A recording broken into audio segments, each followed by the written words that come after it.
এই আল আকসাই পৃথিবীর ইতিহাসের দ্বিতীয় মসজিদ। অগণিত নবী রসুল এখানে জন্ম নিয়েছেন, এই বাইতুল মুকাদ্দাসে এখানে বেড়ে উঠেছেন।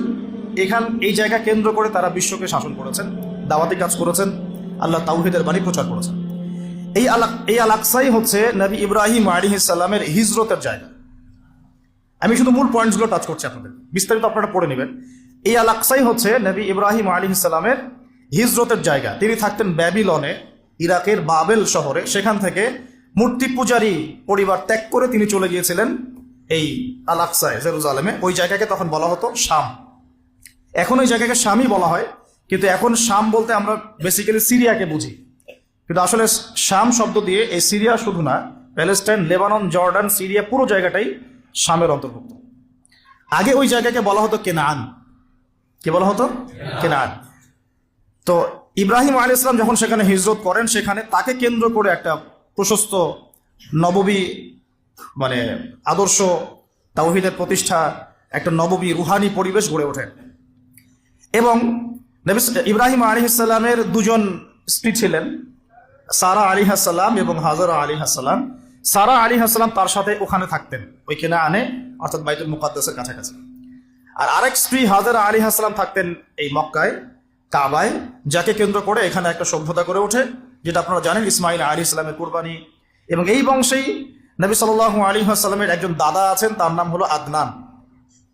আবু তো আদনান না, আদনান। এবং এই আদনান কেন্দ্র করে ওখানে আদনানি আরব বলে একটা ট্রাইব চালু আছে।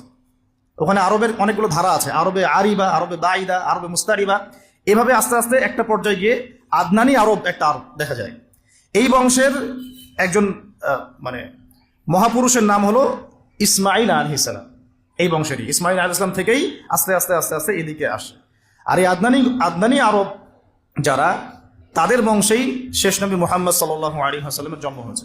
কারণ এই বংশেই হচ্ছে বনু হাশিম এবং কোরাইশদের মধ্যে একটা ট্রাইব বনু হাশিমের মধ্যে আমাদের প্রিয় নবী মুহাম্মদ রাসূলুল্লাহ সাল্লাল্লাহু আলাইহি ওয়াসাল্লামের জন্ম হয়েছে।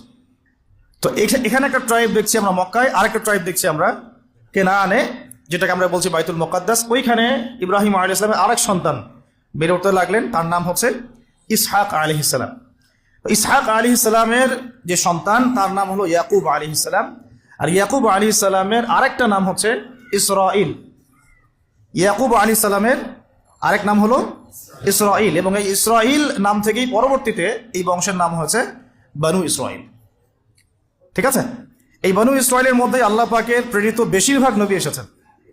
বলা হয় 1,24,000, কোনো জায়গায় পাওয়া যায় 2,24,000। কোরআনে আছে 25 জন নবীর নাম। স্পেসিফিকলি কত আল্লাহ ভালো জানেন। আল্লাহ পাক বলেছে ওয়ালিকুল্লি কওমিন হাদ, আমি প্রত্যেক কওমেই হেদায়েত দেওয়ার জন্য নবী রাসূল প্রেরণ করেছি। এটার সংখ্যা আল্লাহ পাক জানেন, আমরা জানি না। তবে এতটুকু জানি, বেশিরভাগ নবী রাসূল এসেছেন এই বনু ইসরাইলের মধ্যে। এখন এটাই সেই জায়গা যেখানে বনু ইসরাইলরা বেড়ে ওঠে, তাদের সভ্যতা বিকাশ লাভ করে। এবং বনু ইসরাইলকে আল্লাহ পাক একটা ওয়াদা দিয়েছিলেন, তোমরা যদি ভালো থাকো, ওয়াইন আহসানতুম আহসানতুম লিআনফুসিকুম ওয়াইন আসাতুম ফালাহা। আল্লাহ পাক ওয়াদা করছেন, তাদেরকে আরো ওয়াদা করছেন যে ওয়াইন উদ্তুম উদনা, মানে সহজ কথায়, তোমরা যদি ভালো থাকো এই জায়গায়, তোমাদের সাথে ভালো বিহেভ করা হবে। তোমরা যদি এই ফিলিস্তিন এই অঞ্চলটাতে ভালোভাবে বসবাস করতে চাও, আল্লাহর আদেশ মেনে চলতে পারো, তোমাদেরকে ভালোভাবেই রাখা হবে। কিন্তু তোমরা যদি উদ্ধত আচরণ করো, তোমাদেরকে এখান থেকে আমি বের করে দেব। এটা আল্লাহ পাকের সুন্নাহ। ওয়ালান তাজিদা লিসুন্নাতিল্লাহি তাবদীলা, আল্লাহ পাকের এই সুন্নতের মধ্যে কোনো ব্যত্যয় থাকবে না। এই প্রতিশ্রুতি তাদেরকে দেওয়া হলো এবং তারা সেখানে থাকতে লাগলো। প্রথমে তারা বেশ ভালোই ছিল এবং তারা কিন্তু তখন মুসলিমই ছিল, কারণ তারা আল্লাহ পাকের আনুগত্য করতেন। প্রত্যেক নবী ইহুদি ছিল না, তারা ছিল মুসলিম। এই যে একটা কথা অনলাইনে চলে আসছে, হ্যাঁ, কিছু যাক ওইভাবে বলতে চাচ্ছি না, হয়তো জানে না, না জানা হতে পারে, মানুষ নাও জানতে পারে। তা কোনো নবী রাসূল ইহুদি বলা যাবে না, তারা মুসলিম ছিলেন, কারণ তারা আল্লাহ পাকের দাসত্ব করতেন, এখলাসের সাথে আত্মসমর্পণ করতেন। আর যে আল্লাহর সামনে আত্মসমর্পণ করে তাকে আমরা মুসলিম বলি।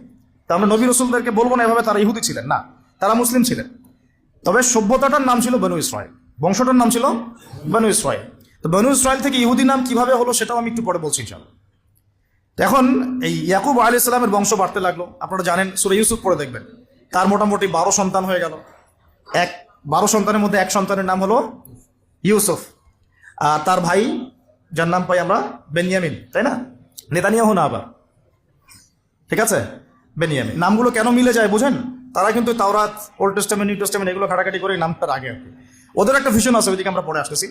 তো এখন এই ইয়াকুব আলাইহিস সালামের যে কওম, যে ট্রাইব, তার যে সন্তানরা, ওই সৎ ভাইদের গল্প আপনারা জানেন, সূরা ইউসুফ বিস্তারিত পড়লে দেখবেন যে তারা দুর্ভিক্ষের কবলে পড়ে সেখান থেকে মিশরে আসে। মিশরে কিভাবে আসলো তারা? আচ্ছা, তার আগে আপনাদেরকে একটা শব্দ বলি, সেটা হলো হোলি ল্যান্ড। এই শব্দটাকে মাথায় রাখবেন, হোলি ল্যান্ড। শুধু ফিলিস্তিন জুড়ে নয়, বরং মিশরের নীলনদ থেকে শুরু করে ইরাকের ইউফ্রেটিস পর্যন্ত এই পুরো জায়গাটাকে বলা হয় হোলি ল্যান্ড। এই জিনিসটা মাথায় রাখবেন। এখনকার বিশ্বের যত কিছু হচ্ছে হোলি ল্যান্ডকে কেন্দ্র করে, এবং ভবিষ্যতেও যা হবে বিশ্বে ওই জায়গার স্বাধীনতাকে কেন্দ্র করে। ওই জায়গার দখলদারিত্ব নিয়েই সব কনফ্লিক্টগুলো হতে থাকবে ওয়ার্ল্ডে। জায়গাটার নাম হোলি ল্যান্ড। এই হোলি ল্যান্ড শব্দটা কিন্তু কোরআন থেকে নেওয়া হয় নাই, এটা ওরা ওদের মতো করে সাজিয়ে নিয়েছে ওদের ওল্ড টেস্টামেন্ট, নিউ টেস্টামেন্ট থেকে। তারা মনে করে এবং তারা দাবি করে, এই জিউসরা, যে এই পুরো হোলি ল্যান্ড আল্লাহ তাদেরকে দিয়েছেন। নাউজুবিল্লাহ। কাদেরকে দিয়েছেন আমরা দেখবো এখন ইনশাআল্লাহ। তো এখন এই হোলি ল্যান্ড বলতে শুধু ফিলিস্তিন না, তাহলে পুরো মিশর থেকে নিয়ে একদম ইউফ্রেটিস, ইরাকের ইউফ্রেটিস নদী পর্যন্ত, যেখান থেকে সোনার পাহাড় বের হবে, হাদিস তো জানেন আপনারা, আর যেটাকে কেন্দ্র করে মহাযুদ্ধ হবে। এখন এই হোলি ল্যান্ডে তাহলে কিভাবে আসলো বনু ইসরাইল? ওই দুর্ভিক্ষের কবলে পড়ে তারা আস্তে আস্তে এখানে আসলো খাবারের সন্ধানে। এখানে এসেই তখন ফেরোরা থাকতো আর কি। তো এই ফেরো আর মুসা আলাইহিস সালামের ফেরো কিন্তু এক না। তখন যারা থাকতো তাদেরকে বলা হতো হাইকাল গোষ্ঠী আর কি, হাইকাল জনগোষ্ঠী। এখন আমরা বুঝলাম যে বনু ইসরাইল কিভাবে ওই কেনান থেকে মিশরে আসলো। ইউসুফ আলাইহিস সালাম যখন এখানে পলিটিক্যাল পাওয়ারটা পেলেন, তখন তিনি বাবাকে নিয়ে আসলেন, মাকে নিয়ে আসলেন, ভাইদেরকে নিয়ে আসলেন, সবাইকে মাফ করে দিলেন। এখানে আবার বনু ইসরাইলদের আবাদি গড়ে উঠতে থাকলো। এভাবে আস্তে আস্তে বনু ইসরাইল ছড়িয়ে যেতে লাগলো। মোটামুটি 100-200 বছর তারা এখানে খুব শান্তিতে ছিল, যতক্ষণ না এই হাইকেল জনগোষ্ঠীকে সরিয়ে দিয়ে ফেরাউনটা ক্ষমতা দখল করেছে। ফেরাউনটা আবার উগ্র, এরা আবার ওই রকম না, ওই মানে সেকুলার মাইন্ডেড না। ওরা দাবি করে যে আনা রব্বুকুমুল আ'লা, আমি তোমাদের মহান রব। এখানে আর ওই সুযোগ নাই ধর্ম পালনের, এবং তারা খুব বেশি অত্যাচার করতে পছন্দ করতো। আপনার কোরআন খুললেই দেখবেন প্রথম দিকে আছে ইউযাবিহুনা আবনাআকুম ওয়া ইস্তাহইউনা নিসাআকুম। বাচ্চাদেরকে জবাই করতো, ছেলেদেরকে জবাই করতো, মেয়েদেরকে জীবিত রাখতো। এদের আন্ডারে, এই ফেরাউনদের আন্ডারে থেকে বনু ইসরাইলরা যে নির্যাতনটা, মানে স্লেভারি যে নির্যাতনটা সহ্য করেছে, এই সময়টা, আমার ধারণা এই সময়টা তাদের সাইকোলজিক্যাল একটা পরিবর্তন হয়েছে। আর এটা আমার শুধু কথা না, ডক্টর রাগিব সার্জানি থেকে শুরু করে আলী মোহাম্মদ সাল্লাবি এই কথা বলেছেন, যে যখন তারা ফেরাউনের আন্ডারে থেকে এই টর্চার সহ্য করেছে প্রায় এরকম 100 বছর, 100 বছর একটা জাতি যখন এভাবে টর্চার সহ্য করতে থাকে, চোখের সামনে জবাই করে দেওয়া হচ্ছে বাচ্চাদেরকে, ছেলেদেরকে, মেয়েদেরকে ধর্ষণ করা, জীবিত রাখা, তখন এই স্লেভারির মধ্যে থাকতে থাকতে ওদের মধ্যে একটা অ্যারোগেন্সি চলে আসে। ঠিক ওই একই কাজটা কিন্তু ওরা এখন মুসলমানদের সাথে করতেছে। খেয়াল করে দেখেন, ওই জিনিসটার শিক্ষা তারা এই ফেরাউনদের কাছ থেকে পেয়েছে। বুঝাতে পারছি আমি কথা কি? আচ্ছা, তো যাই হোক, এভাবে ফেরাউনদের আন্ডারে তারা থাকতে লাগলো এবং বনু ইসরাইল দাসত্বের শৃঙ্খলে আবদ্ধ হলো। তারা দেখেন ওই জেরুজালেম থেকে এখানে দাসত্বের শৃঙ্খলে আবদ্ধ হওয়ার কারণ কি? আল্লাহ পাকের হুকুম আহকাম থেকে তারা সরে গিয়েছে। এবার আল্লাহ পাক আবারও তাদের প্রতি দয়া করলেন। কি দয়া করলেন? আল্লাহ পাক তাদেরকে আবার একজন নবী দিলেন। সেই নবীর নাম নবী মুসা আলাইহিস সালাম। কি নাম? মুসা আলাইহিস সালাম। তাদেরকে আবার এই জায়গা থেকে উদ্ধার করলেন। ইতিহাস বলতে চাচ্ছি না, আপনারা পড়েছেন, অনেকেই জানেন। কোরআনের পাতায় পাতায় ফেরাউন আর বনী ইসরাইল, কিভাবে ফেরাউনকে ডুবে মারা হলো, কিভাবে বনী ইসরাইলকে নিয়ে তিনি এখান থেকে বের হলেন। গিয়ে বনী ইসরাইল ফেরাউনের হাত থেকে নাজাত পেয়ে যখন ফেরাউনের দলবল লোহিত সাগরে ডুবে মরলো, এরপরে কিন্তু মুসা আলাইহিস সালাম তার এই অনুসারীদেরকে নিয়ে এই জেরুজালেমের দিকে আবার যাচ্ছিলেন। মনে আছে? তারা 40 দিনের মধ্যে বাছুর পূজা শুরু করলো, মনে আছে না? 40 দিনের মধ্যে তারা বাছুর পূজা শুরু করলো। ওখানে সামিরি নামে একজন ব্যক্তি বের হলো, সে মানুষকে মূর্তি পূজা শেখানো শুরু করলো। তো ইউসুফ আলাইহিস সালামের সোনালী যুগ থেকে নিয়ে মুসা আলাইহিস সালাম এই পর্যন্ত এখানেও কিন্তু মোটামুটি 200-400 বছর চলে গেছে। এরপরে নাজাতপ্রাপ্ত বনী ইসরাইল, যাদের প্রতি আল্লাহ পাক রহম করলেন, তাদেরকে নিয়ে মুসা আলাইহিস সালাম এই ফিলিস্তিনের দিকে এগিয়ে যাচ্ছিলেন। যেতে যেতে আল্লাহ রাব্বুল আলামিন তাদেরকে একটা আদেশ করলেন যে ওই বাইতুল মুকাদ্দাসে এখন আমালেকা সম্প্রদায় বসবাস করছে। কোন সম্প্রদায়? এখন আমালেকের, অনেক শক্তিশালী আর কি, খুবই ফিজিক্যালি স্ট্রং। তো তোমাদেরকে ওই জায়গা যদি এখন পেতে হয় তাহলে এদের সাথে জিহাদ করতে হবে। এই ঘটনাটা কিন্তু সূরা বাকারার শেষের পারার মধ্যে আছে, একদম শেষের দিকে। তো মুসা আলাইহিস সালামের জীবদ্দশায় এই জিহাদটা হয়নি। মুসা আলাইহিস সালামের জীবদ্দশায় এই আদেশটা এসেছিল, কিন্তু মুসা আলাইহিস সালাম তার অনুসারীদেরকে বলেছিলেন যে আল্লাহ পাক আমাদেরকে জিহাদ করে বাইতুল মুকাদ্দাস জয় করতে বলেছেন। তখন তার অনুসারী বনু ইসরাইল বলেছিল, ইযহাব আনতা ওয়া রাব্বুকা ফাকাতিলা, তুমি আর তোমার রব গিয়ে যুদ্ধ করো, আমরা এখানে বসে থাকলাম। ওয়া ইন্না হাউনা কাঈদুন। কোন বনু ইসরাইলের কথা বললো? যাদেরকে আল্লাহ পাক একটু আগেই বিপদ থেকে উদ্ধার করে এখানে নিয়ে আসলেন। আর শর্ত আল্লাহর কি, ওয়াইন উদ্তুম উদনা, ঠিক থাকলে ঠিক, বেঠিক থাকলে বেঠিক। এখন তারা যখন যাচ্ছে, আর মুসা আলাইহিস সালামের জীবদ্দশা এটা হলো না, এরপরে আরো প্রায় 40 বছর আল্লাহ পাক ওদেরকে শাস্তি দিলেন। তিহ নামে একটা উপত্যকা আছে, এই উপত্যকায় আল্লাহ পাক তাদেরকে 40 বছর ঘুরিয়েছেন। সকালবেলা বের হতো, এক রাস্তায় যেত, সন্ধ্যাবেলা গিয়ে দেখতো আবার সেই রাস্তায় ফিরে আসছে, ঘুরতো তার উপত্যকায়। আল্লাহ পাক 40 বছর এই শাস্তি দিয়েছেন ওই আল্লাহ পাকের জিহাদের আদেশ লঙ্ঘন করার কারণে। ওই যে বলেছে ইযহাব আনতা ওয়া রাব্বুকা ফাকাতিলা ওয়া ইন্না হাহুনা কাঈদুন, সূরা মাইদা পড়ে দেখেন, এই আদেশটা লঙ্ঘন করার কারণে আল্লাহ পাক এভাবে শাস্তি দিয়েছেন। 40 বছর চলে গেল, এরপরে তারা আবার চিন্তা করলো যে আমরা ইস্তেগফার করে আল্লাহ দিকে ফিরে আসি। আল্লাহ পাক তৌফিকও দিলেন, আল্লাহ পাক তাদের কাছে আরো একজন নবী পাঠালেন, যার নাম হচ্ছে কি নাম, না হারুন না, ইউশা বিন নুন। মাশাআল্লাহ, ভেরি গুড, ইউশা বিন নুন। তো ইউশা বিন নুন যখন নবী হলেন, তখন তারা আবার দাবি করলো যে আমাদেরকে জিহাদের পারমিশন নেন আল্লাহর কাছ থেকে, আমরা যুদ্ধ করে আমালিকা সম্প্রদায়কে বের করে দিই, আমরা বাইতুল মুকাদ্দাস জয় করব। দেখেন ইতিহাস কত ঘুরছে ওই জায়গাকে কেন্দ্র করে আর কি। এটা অক্টোবর মাসের ঘটনা না, এটা ঘটনা প্রায় 5000 বছর পুরাতন একটা হিস্ট্রি এটা। তারপরে ওই নবী বলছেন যে আল্লাহ যদি আদেশ করেন তোমরা কি আবার পৃষ্ঠ প্রদর্শন করবে না? তো তারা বলছেন না, আমরা কেন পালিয়ে যাব, আমাদের সন্তানদেরকে হত্যা করা হচ্ছে, ইত্যাদি ইত্যাদি, বাড়িঘর থেকে উচ্ছেদ করা হচ্ছে, আমরা কেন জিহাদ করবো না?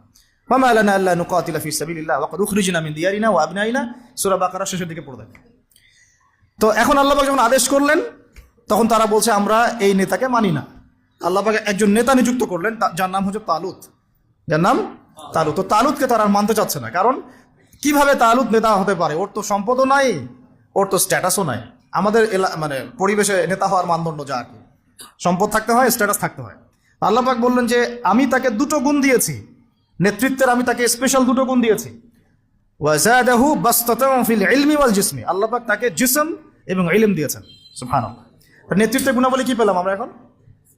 জিসম মানে ফিজিক্যালি সুস্থ থাকতে হবে এবং শারীরিকভাবে শক্তিশালী হতে হবে এবং ইলম থাকতে হবে। তো এখন এসবের দরকার হয় না, দরকার হয় এখন খালি দরকার হয় কার চরিত্র ফুলের মতো পবিত্র, দ্যাটস অল। যাই হোক, ওইদিকে যাচ্ছি না। আর কিছু বিষয় নিয়ে কথা বলার রুচি হয় না আমার, এটা তার মধ্যে একটা। তো এখন আসুন, ইউশা বিন নুনের আন্ডারে তালুত সেনাবাহিনী নিয়ে এগিয়ে গেলেন বাইতুল মুকাদ্দাসের পণে। বাইতুল মুকাদ্দাসকে জয় করার জন্য আল্লাহ পাক পরীক্ষা নিলেন যে এই নদী পার হওয়ার জন্য একটা শর্ত, নদী পার হবে, পানি খেতে পারবে না, যারা পানি পান করবে তারা আমার সাথে যুদ্ধ করতে পারবে না। তো তাফসীরের কিতাবে আসছে যে মাত্র 313 জন পানি পান করে নাই, বাকি সবাই পানি পান করছে। মাত্র 313 জন পানি পান করে নাই, বাকি সবাই পানি পান করছে। এখন তালুত এই 313কে নিয়ে এগিয়ে গেলেন বাইতুল মুকাদ্দাসের দিকে। যুদ্ধ চলতে লাগলো। যুদ্ধের মধ্যে দাউদ আলাইহিস সালাম ছিলেন সেনাবাহিনীতে একজন, তখন তার বয়স মাত্র 15-16 হবে। তো ওই দিক থেকে আসছে একজন সেনা আমালেকা সম্প্রদায়ের, তার নাম জালুত। সে খুবই শক্তিশালী, একজনই একাই সে 10 জনের সাথে লড়তে পারে। এদিক থেকে মাত্র একজন ছোট কিশোর দাউদ আলাইহিস সালাম, যিনি তালুতের সেনাবাহিনীর মধ্যে আছে। উনি কিন্তু এখনো নবী নন, ঠিক আছে, উনি কিন্তু এখনো নবুয়ত পান নাই, সেনাবাহিনীর মধ্যে আছে। একটা গুলতি নিক্ষেপ করে তালুতের এক চোখকে তিনি ফুটা করে ফেললেন, জালুতের এক চোখে ফুটা করে ফেললেন। কে? দাউদ আলাইহিস সালাম। দাউদ আলাইহিস সালাম মাত্র একটা গুলতি দিয়ে, জালুতের বর্ম পরা ছিল, শুধু চোখ দেখা যাচ্ছিল, ওই চোখ বরাবর নিশানা করে তার চোখটাকে ফুটা করে ফেললেন। এতে করে জালুত মারা গেল এবং জালুতের মৃত্যু দেখে ওই আমালেকা সম্প্রদায় ভয়ে কাঁপতে লাগলো। মাত্র 313 নিয়ে তালুত এই বাইতুল মুকাদ্দাস জয় করলেন। বাইতুল মুকাদ্দাস জয় করার দিনে আসরের ওয়াক্ত হয়ে যাচ্ছিল, সূর্য ডুবে যাচ্ছিল।